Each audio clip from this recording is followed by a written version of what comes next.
Muy buenas tardes. Este es el segundo capítulo de músculo liso, pero en este video lo que vamos a revisar es la inervación del músculo liso, es decir, su interacción con el sistema nervioso autónomo. Es un tema demasiado importante porque lo vamos a seguir retomando una y otra vez a lo largo del curso. Así que la idea es que les quede lo más claro posible. Bueno, ya sabemos lo que vimos en el video pasado, que el músculo liso está presente en muchos de los órganos de nuestro cuerpo y que participa pues de manera autónoma, es decir, no tenemos control sobre ninguno de estos órganos ni sus funciones, ¿sí? El músculo liso puede contraerse ya sea porque recibe inervación, que genera potenciales de acción, pero también puede contraerse de forma farmacomecánica, que fue lo que discutimos en el video anterior y vimos las vías moleculares las cuales hacen posible eso, y además otras que, aunque son menos relevantes, también están presentes. El músculo liso entonces recibe eferencias sinápticas generalmente del sistema nervioso autónomo, es decir, del sistema nervioso simpático y parasimpático, y varían sus efectos en cada tipo de músculo diferente. Entonces, por poner un ejemplo rápido, el sistema nervioso simpático produce vasoconstricción a nivel vascular, pero a nivel bronquial produce broncodilatación, ¿sí? Es decir, dilata o relaja el músculo bronquial, pero contrae el músculo arterial, ¿sí? Entonces, como para poner un ejemplo de sus diferentes efectos dependiendo del receptor, que es lo que vamos a ver en este video. Las neuronas establecen múltiples contactos sinápticos con las células del músculo liso, pero en una forma menos específica que la placa motora que vemos en el músculo estriado. De hecho, esas neuronas se comunican con el músculo liso a través de unas tumefacciones que se llaman varicosidades. Y el tipo de sinapsis que tenemos aquí es una sinapsis que se llama sinapsis difusa. Nosotros habíamos visto sinapsis y dijimos que había una química y una eléctrica.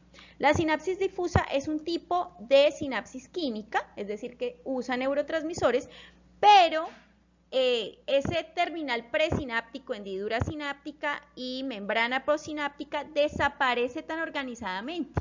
Entonces, si ustedes observan la imagen, los axones del sistema nervioso autónomo, simpático y parasimpático, tienen unas varicosidades. Fíjense aquí que parece como una manguerita con huecos.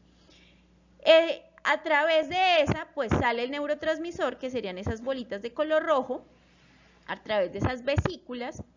Y lo que pasa es que pues van a caer las bolitas de neurotransmisor de forma inespecífica sobre todo el músculo liso, ¿cierto? Es una transmisión por volumen donde hay una descarga de neurotransmisor que cae desordenadamente por el grupo de músculo liso a ver dónde cae.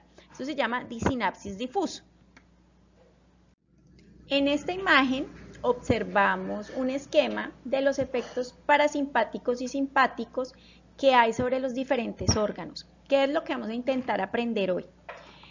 Vamos a dejarle a neurociencias pues la parte anatómica de por dónde salen los nervios tanto simpáticos como parasimpáticos, que el parasimpático pues se vale de los pares craneales y el simpático de algunos de los nervios espinales, pero eso lo van a ver con más atención en neurociencias. En lo que nos vamos a enfocar es en los receptores de los órganos diana, es decir, de los órganos objetivos. Observen que la mayoría de neuronas del sistema parasimpático y simpático constan de una neurona preganglionar, ¿cierto? O la mayoría, un ganglio, ¿cierto? Donde hace sinapsis con otra neurona postganglionar y después esa neurona postganglionar sí hace efecto en el órgano pues, que tiene músculo liso. ¿Qué órganos tenemos acá y qué vamos a mirar así de manera general? Fíjense que el sistema parasimpático contrae el músculo papilar, ¿cierto? Entonces, el parasimpático produce disminución del diámetro de la pupila. El sistema simpático, por el contrario, dilata la pupila, o sea que aumenta el diámetro de la pupila, bueno, que en este caso se llama midriasis. Y lo del parasimpático, entonces, sería miosis. Con respecto a la salivación, Resulta que el sistema simpático y parasimpático no solamente afecta el músculo liso, sino que también afecta algunas glándulas y su secreción. Pero hoy vamos a ver pues específicamente el efecto sobre músculo liso, pero bueno, aquí está. El parasimpático, el aumento, la estimulación parasimpática estimula la salivación y el simpático inhibe la salivación. Efecto sobre el corazón. El parasimpático disminuye la frecuencia cardíaca y el simpático aumenta la frecuencia cardíaca. Lo que les decía, el parasimpático produce broncoconstricción y el simpático broncodilatación. ¿Sí? Ahí vamos. Con respecto a la estimulación digestiva, el parasimpático aumenta la estimulación digestiva, en cambio el simpático la disminuye. Entonces, como se están pudiendo dar cuenta, son efectos antagónicos casi en todos los órganos. El parasimpático estimula la vesícula biliar. La vesícula biliar tiene músculo liso, así que el parasimpático aumenta su contracción. Y por el contrario, el simpático no tiene efecto mucho sobre la vesícula biliar, pero sí estimula la liberación de glucosa por el hígado, por ejemplo. El parasimpático contrae la vejiga, es decir, que le dan a uno ganas de orinar.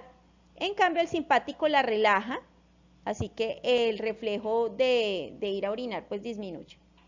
Y el parasimpático relaja el recto, es decir, que también podría coayudar en el reflejo de defecación. En cambio, el simpático lo contrae, evitando ese reflejo de defecación. Entonces, si ustedes miran esto a grandes rasgos, el sistema simpático es el que nos ayuda a responder a estados de estrés o huida. Es decir, si usted quiere huir de una situación potencialmente mortal, pues aumenta su frecuencia cardíaca, dilata sus bronquios para respirar mejor, dilata sus pupilas para ver mejor, no está preocupado por el estómago, ni por ir al baño, ni por nada de eso, y aumenta la liberación de glucosa porque usted lo que quiere es defenderse de una situación estresante, salir corriendo y salvar su vida. Y pues recuerden que estas son herencias evolutivas, ¿no? El parasimpático, por el contrario, es el de estado de relajación, de reposo, donde usted está comiendo, donde usted está relajado, va al baño, está en estado de reposo, guardando energía. ¿Cuál predomina generalmente? El parasimpático, ¿sí? El parasimpático predomina la mayoría de veces, ¿sí? Y debe ser así porque vivir en un estado de alerta, es decir, en predominio simpático, es potencialmente peligroso para el estado cardiovascular. Entonces, corazón demasiado acelerado, aumento excesivo de glucosa en sangre, etc. Ahora veamos cómo logra esos efectos en algunos de los órganos blancos más importantes que vamos a revisar. Observemos esta gráfica con atención.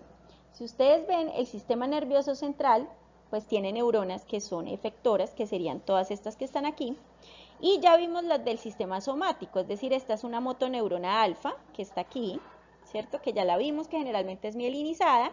También vimos que de neurotransmisor usa acetilcolina y que estimula el músculo esquelético, y que el músculo esquelético tiene receptores nicotínicos. Pero nunca hablamos qué tipo de receptores nicotínicos, entonces ya les vamos a poner nombre. Son nicotínicos de tipo 1.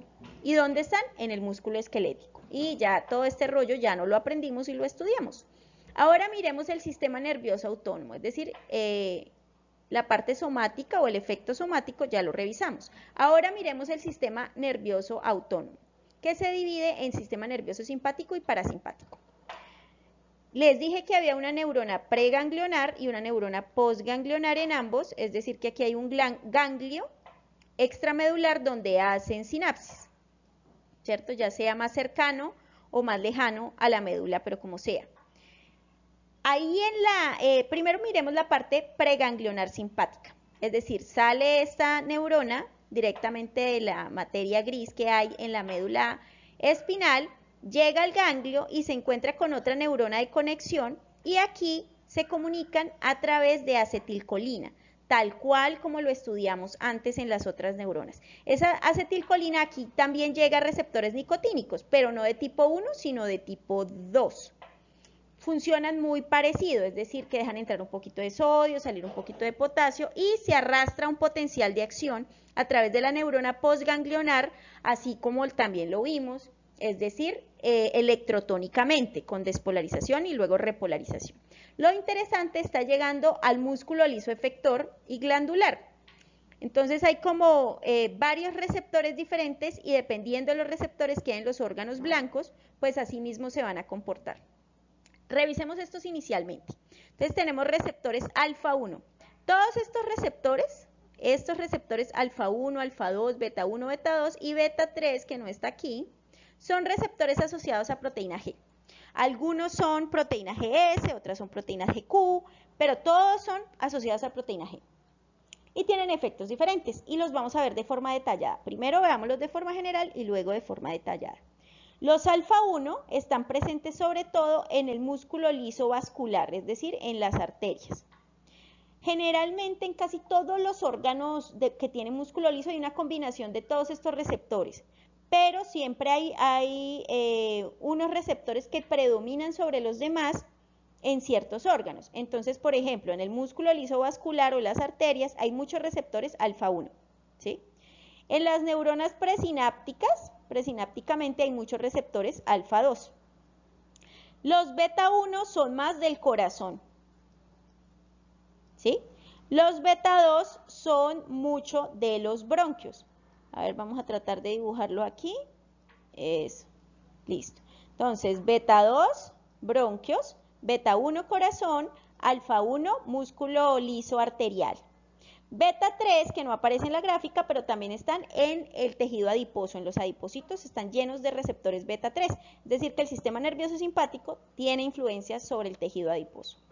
Bueno, esos son como los más importantes. También hay algunas glándulas, especialmente las sudoríparas, entre otras, que tienen también aferencias simpáticas, pero tienen receptores muscarínicos. Y ahorita vemos que hay diferentes receptores muscarínicos y como tienen receptores muscarínicos, ¿por qué? Porque algunas neuronas postganglionares simpáticas usan acetilcolina. Son poquitas y generalmente van a las glándulas sudoríparas o otras glándulas productoras. Pero hoy nos vamos a enfocar en músculo liso, no en glándulas.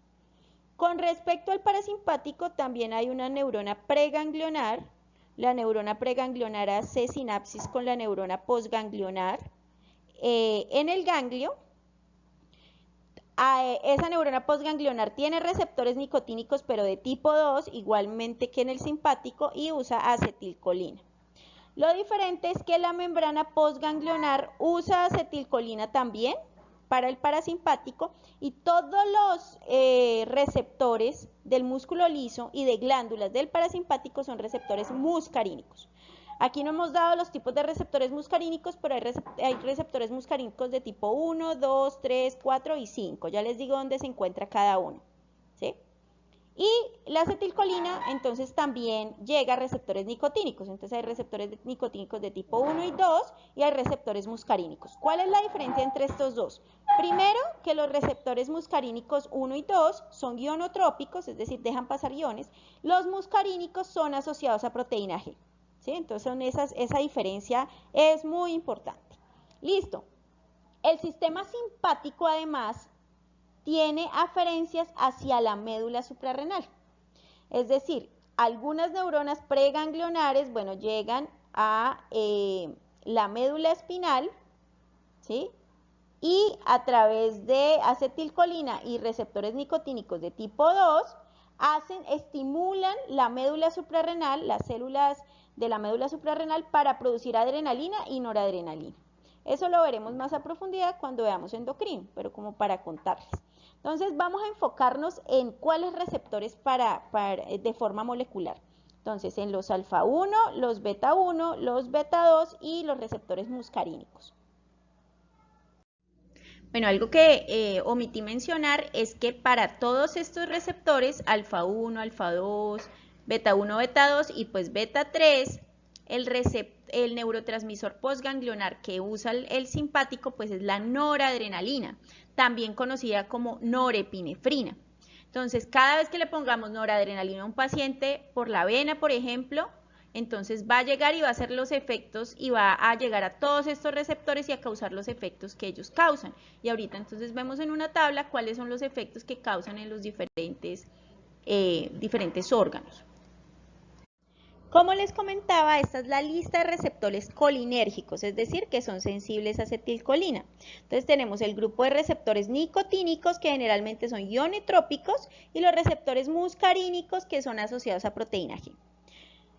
Ya hemos estudiado los N1 de la unión neuromuscular o NM, ¿cierto? Que es el receptor nicotínico N1, que ya lo estudiamos. Y esta vez, pues, el receptor N2 o nicotínico de tipo 2, pues está en los ganglios autonómicos, lo que acabamos de revisar, y en la médula adrenal, ahí donde los podemos encontrar, los receptores nicotínicos de tipo 2. Con respecto a los receptores muscarínicos, entonces, ¿cuáles nos van a interesar en este video? Estos dos. Decir, el receptor muscarínico de tipo 2 es muy abundante en el corazón y media la respuesta parasimpática en el corazón. Mencionamos en la diapositiva anterior que el parasimpático con la acetilcolina disminuye la frecuencia cardíaca, pues eso lo hace a través del receptor muscarínico de tipo 2. En el resto del músculo liso, que hablamos de bronquios, que hablamos de arterias, que hablamos de vejiga, que hablamos de útero, de todo lo que quieran, es a través de los receptores muscarínicos de tipo 3. Hay algunas excepciones como a nivel vascular, que la influencia parasimpática es indirecta, pero ya lo vamos a ver. El resto de receptores muscarínicos de tipo 1, 4 y 5 están en el sistema nervioso central y seguramente también en neurociencias los irán a revisar. Miremos estas gráficas de forma paralela para que se hagan un poquito más a la idea de relacionar los efectos y los neurotransmisores. Recuerden que los receptores muscarínicos de tipo 3 o 2 son sensibles a la acetilcolina.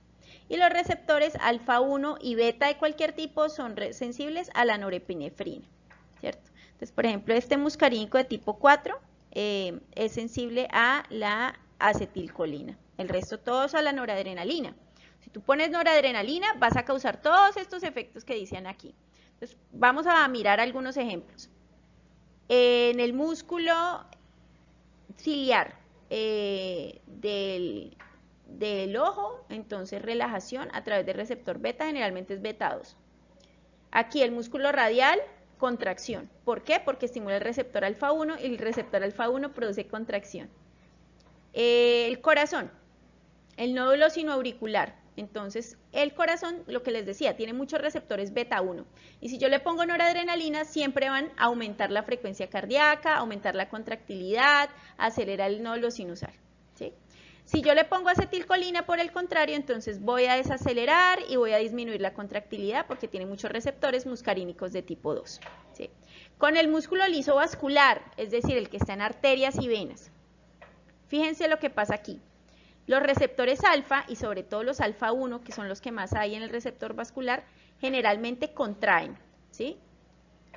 Pero también hay presencia de receptores beta 2, que son simpáticos y estos relajan, ¿sí? Y ambos son simpáticos y ambos funcionan con noradrenalina. Los beta 2 son más sensibles a adrenalina solos y producen relajación, ¿sí?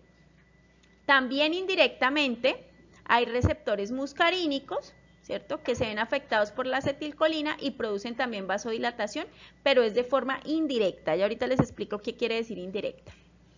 Y el endotelio. Entonces el endotelio tiene receptores beta 2, también tiene receptores muscarínicos de tipo 3. Bueno, ahorita revisamos la parte endotelial porque tiene su cosita.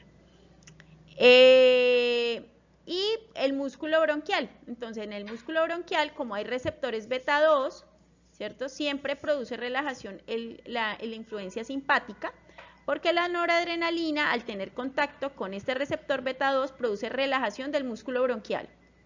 Pero la acetilcolina, como tiene contacto con el receptor muscarínico, al tener contacto con el músculo bronquial, produce broncoconstricción.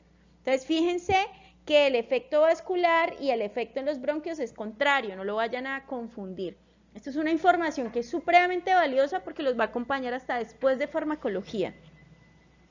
Bueno, aquí hay un par de tablitas resumen para que ustedes observen el órgano, el neurotransmisor y el receptor y el efecto que generan.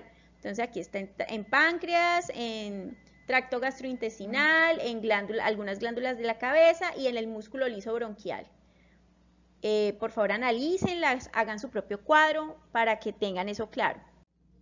Aquí pues tenemos otras, la médula adrenal, la vejiga, algunos órganos sexuales, entre otros, ¿no? Interesante el efecto que logran en los órganos sexuales, por ejemplo, masculino. El simpático es responsable del eyaculado, es decir, para poder eyacular hay que aumentar la noradrenalina, actúa a través de receptores alfa 1 y se logra la eyaculación. Pero la erección es responsabilidad del sistema parasimpático, es decir, el sistema parasimpático afecta los vasos de los cuerpos cavernosos, se llenan, los vasodilata, los cuerpos cavernosos se llenan de sangre y eso lo logra a través del receptor M3 que produce entonces la erección por cuenta de la vasodilatación vascular. ¿Sí? Entonces fíjense que es una perfecta sinergia entre el sistema simpático y parasimpático. Ahora el útero tiene receptores generalmente simpáticos y entonces si ponemos noradrenalina, los receptores alfa 1 se contraen y los receptores beta 2 relaja, ¿no? Entonces es bien interesante. El parasimpático también tiene algunos efectos. Listo, el que yo les comentaba, el beta 3 que está en los adipocitos, cuando se estimula con noradrenalina produce lipólisis. Para entender un poquito mejor el efecto que tienen las sustancias del sistema nervioso simpático y parasimpático, es decir, sus neurotransmisores y otras sustancias sobre el músculo liso, vamos a tomar como ejemplo esta situación, que esto sería músculo liso vascular, es decir, que este es músculo liso de la pared de una arteria, por decir algo. Entonces ahí tenemos el vasito, una arteria, vamos a tomarlo como ejemplo. Pero recuerden que como cada uno de esos órganos es tan particular, cuando estemos en ese sistema, pues lo tendremos que ya profundizar. Es decir, cuando veamos cardio, entonces vemos el receptor beta 1 y el receptor muscarínico de tipo 2, bien, sus dobles mensajeros y todo. Cuando estemos viendo pulmonar, pues vemos el receptor beta 2 y vemos el receptor muscarínico de tipo 3 que se encuentra en el músculo liso bronquial. Y pues así sucede, cuando estemos en vascular, pues volvemos a ver el receptor alfa 1 y el receptor muscarínico del sistema vascular, si es que está. Pero vamos a tomar como ejemplo para que ustedes se den cuenta el efecto que tiene el sistema simpático y parasimpático sobre el músculo liso en general. Tomamos como ejemplo el músculo liso pues de este vaso. Entonces fíjense que esta es una varicosidad de un axón simpático. Yo les dije que tenía pues estas varicosidades y que la neurotransmisión era de origen difuso. Entonces aquí tenemos que como es un axón simpático, usa como neurotransmisor noradrenalina. La noradrenalina llega a su receptor, que en el músculo vascular, como les dije, era alfa 1 adrenérgico. Adrenérgico significa que recibe adrenalina y noradrenalina. Es un receptor de proteína asociado a proteína G, en este caso es GQ. ¿Sí? Como es GQ, pues está asociado a fosfolipasa C y la disociación de la proteína G produce como resultado secreta inositol trifosfato y ese inositol trifosfato nosotros establecimos que tenía un receptor en el retículo endoplásmico que libera calcio. Y ese aumento de calcio, pues ustedes ya saben el cuento, produce aumento de la contracción porque se produce todo el ciclo contráctil asociado al calcio del músculo liso que vimos en el video anterior. ¿Sí? Bien, ahora, como es músculo liso, en este caso, en este ejemplo, como para aclararla totalmente, hay otras sustancias que también producen liberación de calcio. Por ejemplo, el neuropéptido Y tiene receptores en el músculo liso vascular que producen aumentos de calcio que también producirían contracción. En el músculo liso vascular, que es el ejemplo que estamos viendo, hay algunos receptores ionotrópicos que son sensibles a ATP. Entonces la liberación de ATP también va a producir pues entrada de sodio que produce despolarización y que esa despolarización abre los canales de calcio dependientes de voltaje y aumenta la concentración de calcio. Entonces fíjense que este es un ejemplo de un músculo liso perfectamente claro donde nos muestra contracciones dependientes de potenciales de acción como por ejemplo aquí, o contracciones farmacomecánicas que son producidas no por potenciales de acción, sino por sustancias como inositol trifosfato y neuropéptido Y. Pero sí hay diferencias en qué tan rápido generan aumentos de concentraciones o aumentos de tono muscular. ¿Cuál es la más rápida? Entonces, pues la más rápida es la concentración las contracciones que se producen por potenciales de acción dependientes de voltaje. Fíjense que aquí en este caso el ligando que produjo ese potencial de acción fue el ATP. Entonces el ATP se unió a este receptor ionotrópico que generó una despolarización que pues afectó a los canales de calcio dependientes de voltaje y es el que genera más rápidamente tensión en el músculo, porque es más rápida. Ahora, la noradrenalina es una respuesta ya moderadamente rápida. Y finalmente, otras sustancias como el neuropéptido Y, que ya son propiamente farmacomecánicas, igual que la de la noradrenalina en este caso, pues produce ya contracciones más lentas. Recuerden que la única despolarización que se generó acá fue esta. Esta no es una despolarización, sino aumento de tensión de músculo liso. Entonces, este pico es responsabilidad de esta despolarización. Quiere decir que las contracciones asociadas a potenciales de acción generalmente son más rápidas, son mucho más rápidas. Bueno, en esta imagen tenemos exactamente el mismo tipo de músculo liso, es decir, músculo liso vascular. ¿Sí? Recuerden que lo estamos tomando como ejemplo porque todos los músculos lisos, pues los efectos son distintos. Entonces, este es el efecto del axón parasimpático sobre el músculo liso vascular. Entonces, observen que ya tenemos como neurotransmisor esa acetilcolina, pero que el receptor muscarínico es de tipo 3 y además no se encuentra sobre la superficie del músculo liso, sino sobre la superficie de la célula endotelial, ¿no? Entonces, este es el vaso sanguíneo, aquí está la luz del capilar sanguíneo y aquí está la célula endotelial. Y pues la célula del músculo liso pues es una capa de esa célula vascular. Bueno, entonces la acetilcolina llega y a su receptor M3, que como les dije era asociado a proteína G, también es GQ, asociado a fosfolipasa C, termina por producir inositol trifosfato, que estimula el retículo endoplásmico de esta célula endotelial, aumentando la liberación de calcio, funciona exactamente igual. Ese aumento de la liberación de calcio activa la óxido nítrico sintetasa, que termina por producir óxido nítrico, pues que se produce a base de L-arginina. Ese óxido nítrico migra hacia la célula muscular lisa, ¿sí? Y pues estimula la guanilato ciclasa para que de GTP se convierta en GMP cíclico y ese GMP cíclico produce relajación del músculo vascular. Entonces fíjense que la estimulación parasimpática en el músculo liso vascular es de forma indirecta, no directa, es decir, la acetilcolina no tiene receptores sobre el músculo liso vascular, pero sí lo tiene, por ejemplo, en el músculo liso bronquial y en el corazón, que lo revisaremos después. Esa relajación, ¿cierto? Puede ser también coayudada porque puede haber péptido intestinal vasoactivo, por ejemplo, que también es un neurotransmisor, en ese caso ya sobre el músculo liso intestinal, que produce pues relajación y también tiene receptores asociados a proteína G, son asociados al ligando. Pero fíjense que la tensión del músculo liso vascular es más rápida, disminuye más rápido la tensión o se relaja más rápido cuando es por el efecto de la guanilato ciclasa y el GMP cíclico que por cuando viene de otras sustancias como por ejemplo el péptido intestinal vasoactivo. Estos son ejemplos, ¿no? Recuerden, ejemplos, pero bueno, nos sirve. Ampliemos un poquito más los efectos sobre una célula muscular lisa, vascular, porque son como las de las más interesantes.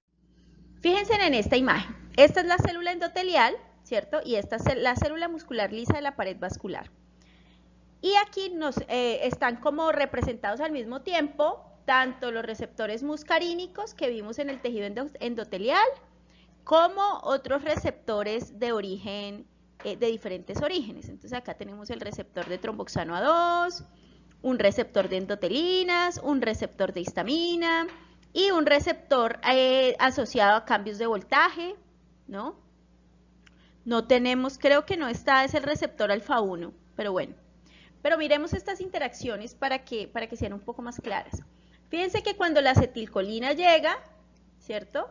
Desde el parasimpático estimula este receptor M3, ¿cierto? Eso produce, pues, la estimulación de la fosfolipasa C, como resultado IP3, liberación de calcio desde el retículo endoplásmico de la célula endotelial, que hace que estimula la óxido nítrico sintetasa, que toma la L-arginina, y pues finalmente termina eso en óxido nítrico.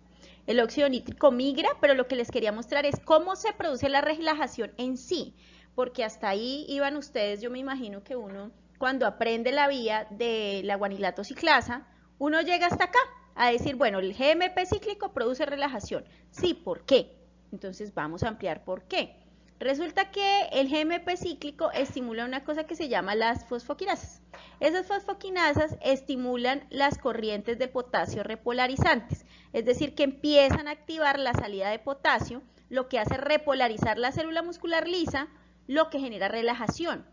También bloquea los canales de calcio dependientes de voltaje, entonces no se genera, digamos que contracciones de origen de potencial de acción, ¿cierto? Porque la célula está despolarizada. Y fuera de eso, esa fosfoquinasa lo que nos hace es digamos que nos altera bastante la MLCK, disminuyendo o produciendo relajación, porque lo que hace es estimular la miosina fosfatasa para que desfosforile a la actina, para que haya desfosforilación de las cadenas ligeras de miosina, y eso produce relajación. Entonces fíjense que el efecto real del GMP cíclico no es directo, sino que es indirecto a través de la fosforilación o desfosforilación de la enzima, ¿cierto? Entre más miosina fosfatasa haya, más relajación va a haber, y es el verdadero efecto de la vasodilatación que se logra con la estimulación del GMP cíclico, ¿cierto?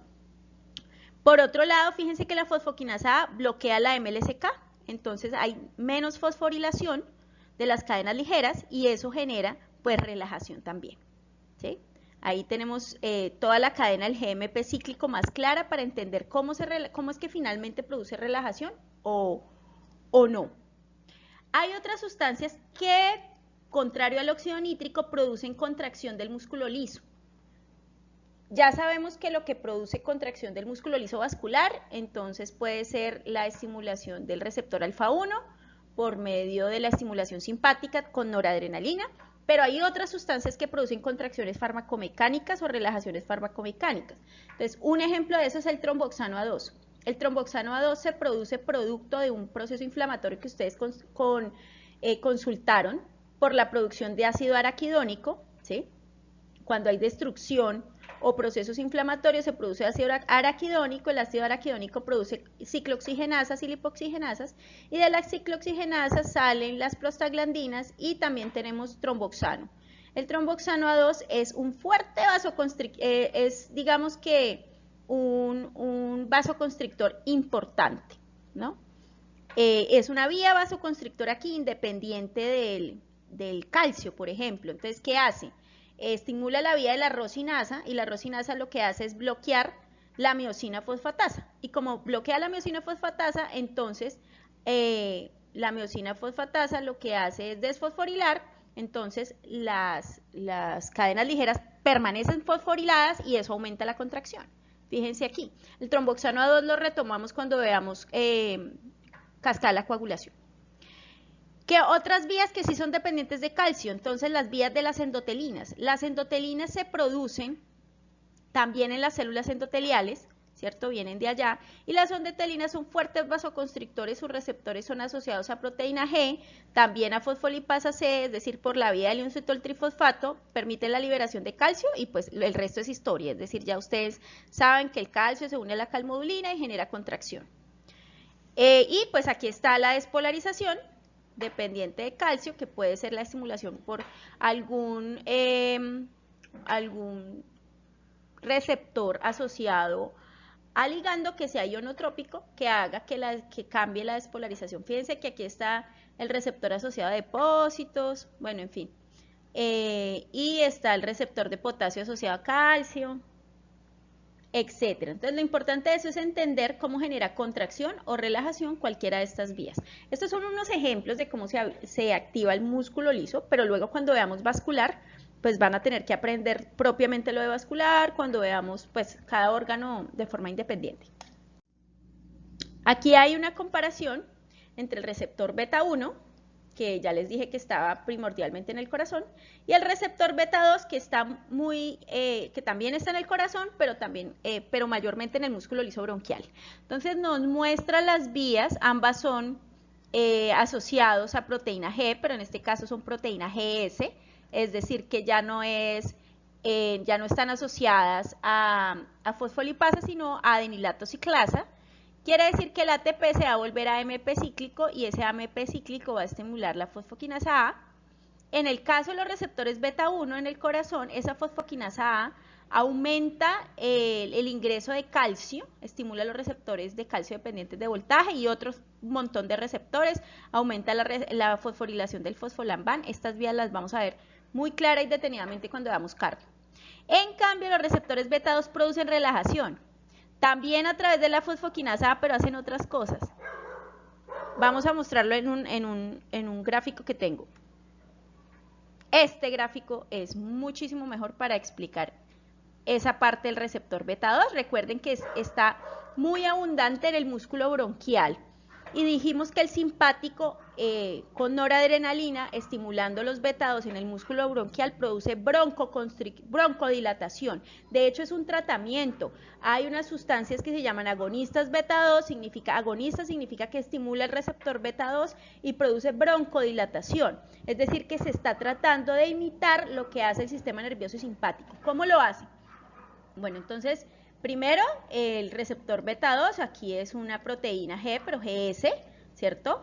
Esa disociación afecta a la adenilato ciclasa, que convierte el ATP en AMP cíclico, lo que genera una activación de la fosfoquinasa A. Pero esa fosfoquinasa A, ¿qué va a hacer? Entonces, fíjense que todos los cambios. Disminuye la MLSK. Si disminuye la concentración de la enzima MLSK, pues no se pueden fosforilar las cadenas ligeras y uno ya sabe que va a generar, pues, relajación. Aumenta la concentración o el trabajo del intercambiador sodio-calcio, ¿no? Y la bomba sarcolémica de calcio también la acelera, es decir, que disminuye las concentraciones de calcio. Ahí está, disminuye la actividad de la vía del inositol trifosfato, lo que también relaja. Y aumenta la activación o la conductancia de los canales de potasio, acelerando la repolarización. Fíjense que todos estos cambios que produce la fosfoquinasa A, pues hace que el músculo tienda a relajarse. Si comparamos, o sea que todo depende del receptor. Fíjense que es simpático, que lo estimula la noradrenalina, pero produce relajación. Bueno, aquí tenemos una tabla para que integremos un poquito nuestros conocimientos. Entonces, estos son los agonistas, es decir, las sustancias que estimulan los receptores. Estas son las respuestas, estos son los receptores y estos son los segundos mensajeros. Observen que muchas de estas las acabamos de explicar, así que vamos a intentar pues volver a mirarlo. Fíjense que todo la noradrenalina y la adrenalina por estimulación simpática puede generar tanto contracción como relajación, dependiendo del receptor el que llegue. El receptor alfa 1, como está asociado a fosfolipasa, pues va a causar la vía inositol trifosfato, y ya sabemos que si hay inositol trifosfato, pues hay liberación de calcio, lo que genera contracción. Pero si eso llega al receptor beta 2, como está unido a adenilato ciclasa y produce AMP cíclico, pues producirá relajación. La acetilcolina, por estimulación parasimpática, también puede producir contracción de manera directa, ¿cierto? Estimulando receptores muscarínicos directamente sobre el músculo liso, que eso no lo vimos, pero lo veremos cuando veamos músculo bronquial. Pero puede también producir relajación, pero es indirecta. Recuerden que es por la estimulación de la producción del óxido nítrico a través del receptor muscarínico en la célula endotelial. Hay otras sustancias que, aunque no hemos hablado de ellas, tienen que empezar como a tratar de relacionarse con ellas. Las vamos a estar repitiendo a lo largo del semestre, entonces para que se vayan familiarizando. Una es la angiotensina 2, que se produce por una vía que empieza en el riñón, que produce renina. El angiotensinógeno se convierte en angiotensina 1 al ser afectado por esa renina, y la angiotensina 1 se convierte en angiotensina 2 al ser afectado por una enzima convertidora de angiotensina que está en el pulmón. Bueno, esa sustancia, angiotensina 2, produce una fuerte contracción porque tiene receptores en el músculo liso vascular, que se llaman receptores AT2, y logra su acción por la vía del inositol trifosfato. Es decir, no tengo que ser experta en el receptor para saber que si produce la cadena de inositol trifosfato, va a producir contracción por liberación de calcio desde el retículo. La vasopresina, lo mismo, produce contracción del músculo liso vascular. Tiene receptores, tanto renales como vasculares, y los vasculares producen una fuerte contracción vascular también por la vía del inositol trifosfato. La endotelina la vimos, ¿no? Yo les expliqué la vía, también les dije que era asociada a proteína G y también por la vía del inositol trifosfato. Y finalmente la adenosina, que es un relajante, ¿no? Que produce relajación a través de la estimulación del AMP cíclico, que ya vimos que produce fosfoquinasa A y que esa fosfoquinasa A disminuye la MLSK, lo que es pues como el principal efecto, entre otras cosas, que produce relajación. Entonces ahí, por el momento, estudien estas sustancias. Sin embargo, como vamos a necesitar estudiar más sustancias que afectan el músculo liso, más adelante las vamos a ir repitiendo, pero para que ustedes se vayan adelantando, como nuestro próximo tema es cardio y luego vemos vascular, sería importante que buscaran y estudiaran las tablas que se encuentran en su libro de Borón, que resumen los mecanismos nerviosos de la contracción y relajación del músculo vascular, porque es uno de los más importantes. Fíjense que aquí están las cadenas que producen vasoconstricción y vasodilatación y las tienen resumidas. Miremos una. Liberación simpática de noradrenalina, estimulación del receptor alfa 1 en las células musculares lisas, lo que produce pues disociación de la proteína G, aumento de la fosfolipasa C, aumento de la estimulación de la fosfolipasa C, aumenta la concentración de calcio y contracción. Miremos otro ahí al azar. Aquí, vasodilatación de los vasos sanguíneos de las glándulas sudoríparas. Aquí está vasodilatación de los vasos sanguíneos del músculo. Y así sucesivamente. Aquí tenemos una que es pues mucho más resumida, que se encuentra la de la angiotensina 2, que fue la que les mencioné, la de la vasopresina. Hay otras sustancias, neuropeptidogen, dotelina, tromboxano A2, serotonina. Y fíjense que en esto pues resume muy bien cuál sería la vía del segundo mensajero, que viene a ser muy importante para nosotros, para que ustedes pues no se vayan a confundir después. Por favor, estudienlas, ahí se las dejo, igual están en su libro de texto, échenles una mirada, y si no entienden algo de la cadena de segundos mensajeros, pues me preguntan. Igual acá, aquí está la vasodilatación y los vasodilatadores vasculares más importantes. ¿Por qué vasculares? Pues que es nuestro próximo tema y pues el músculo liso sí ya toca estudiarlo uno por uno de manera independiente. Histamina, péptido intestinal vasoactivo, péptido natriurético auricular, óxido nítrico, prostaciclinas, prostaglandinas, bradicinina, adenosina, aunque la adenosina puede tener efectos constrictores en algunos receptores. Bueno, muchísimas gracias por escucharme. Pues como sabrán ya, después de esto tendremos pues un examen de los temas que hemos visto. Espero que les hayan gustado y confío en que les vaya muy bien.